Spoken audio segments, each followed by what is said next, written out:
Գյուրջան Կասկադ, հասանելի բնակարաններ 65 ամիս մարման ժամկետով։ Զաքյանների տանը նորից ժպիտ եւ ուրախություն է թևածում, իսկ այդ ժպիտ ու ուրախություն պարգևողն այս փոքրիկն է, Սերգեյը։ Սերգեյը 44-օրյա պատերազմում անմահացած Սերգեյ Զաքյանի կրտսեր եղբայրն է։ Ընդհանրապես առաջ չէի խոսում, մարդկանց հետ չէի շփվում, ժպիտը չգիտեի ինչ բան է, հիմա մի քիչ թե ոնց որ կիսված, թեմքով կիսված եմ ես, մի կեսս արցունք եմ, մի կեսը ժպիտ։ Փոքրիկի լույսաշխարհ գալով ապրելու նոր իմաստ վերագտած ծնողներն անկեղծանում են։ Պատերազմում ավագ որդուն կորցնելուց հետո դժվարությամբ են հանգել կրկին երեխա ունենալու ծանր եւ պատասխանատու որոշմանը։ Երկար մտածելուց հետո բոլորը հարազատները, աղջիկս, բոլորը խորհուրդ էին տալիս, թե ես պիտի համաձայն լինեի։ Դու տեսա, որ ամուսինս աղջիկը շատ են ընկճված, ասի չէ, որոշեցի, որ գյումրվա օջախը պիտի ծուխ անպայման ծխա։ Այս մեր գյումրվա ադատն է։ Զաքյանները եւս մեկ աղջիկ ունեն եւ երկու թոռնիկ, որից ավագը 4 տարեկան է։ Հենց 4-ամյա մանվելն է այդ դժվարին օրերին որդեկորույս ամուսինների ստիպել առաջ շարժվել եւ չհուսահատվել, իսկ նորից մայրանալու միտքը ողջունել ու խրախուսել է դուստրը Կարինեն։ Ճիշտն ասած, ավելի շատ ես եմ ուղղորդել։ Ասել եմ, որ ծնողը մտան նորից իրացնվի։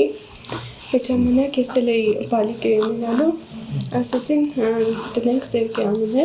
Եվ հենց այդ միտքն էլ ուժ տվեց ծնողներին ոտքի կանգնել եւ շարունակել կյանքն անդառնալի կորստից հետո։ Տիկին Հերմինեն անկեղծանում է։ Մյուս որդեկորույս մայրերի նորից փոքրիկ ունենալու պատմություններն էլ ստիպեցին իրեն գնալ այս համարձակ քայլին եւ նորից զգալ մայրանալու բերկրանքը։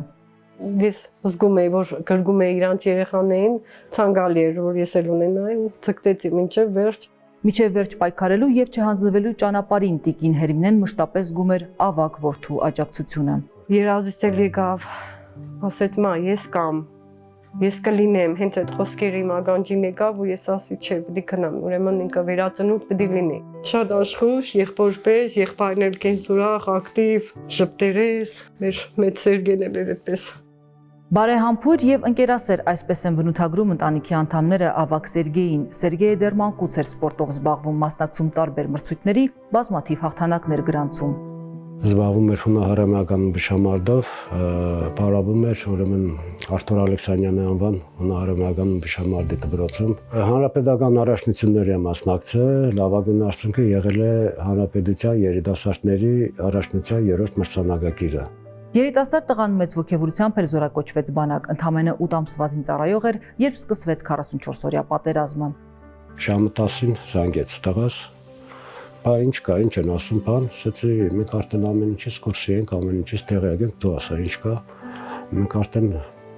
զորամասում չենք, զորամասից դուրս ենք եկել։ Եվ այդպես Սերգեյը 42 օր թեժ պայքար մղեց եւ նոյեմբերի 7-ին զոհվեց բեկորային վիրավորումի հետևանքով։ Սերգեյի զոհվելուց հետո Զաքյանների ընտանիքում երկար ժամանակ խորը կսկիծ ու դառնություն էր, մինչև լույս աշխարհ եկավ փոքրիկ Սերգեյը։ Հիմա ցկտում ենք ավելի մի քիչ մեզ առողջ բայել, կենսուրախ, ես ինձ ջայել եմ պահում, որ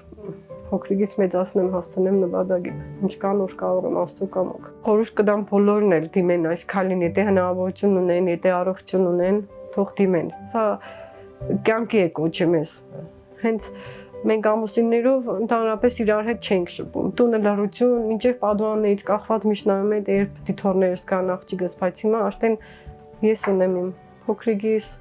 Իսկի պատիվ Սերգեյի եւ երիտասարդ մարտիկի հիշատակը վառ պահելու համար Գյումրիում արդեն 3-րդ տարին է կազմակերպվում է նրա անունը կրող հուշամրցաշար։ Ոչ միայն սպորտսմեն երիտասարդներին, այլ նաեւ փոքրիկ Սերգեյին նույն հայրենասիրական ոգով եւ արժեքները փոխանցելու գործում Զաքյանները ոչ մի ջանք չեն խնայելու։ Կդաստիարակեմ էլի նույն հայրենասիրությամբ, նույն ընկերասիրությունը, ամենալավ դրական կողմերով ցանկալի է որ դաստիարակեմ, որովհետեւ մեր Հայաստանը ամուր լինի։ Զարուհի Ռշտունի, Ռուբեն Մնացականյան, Զինուշ։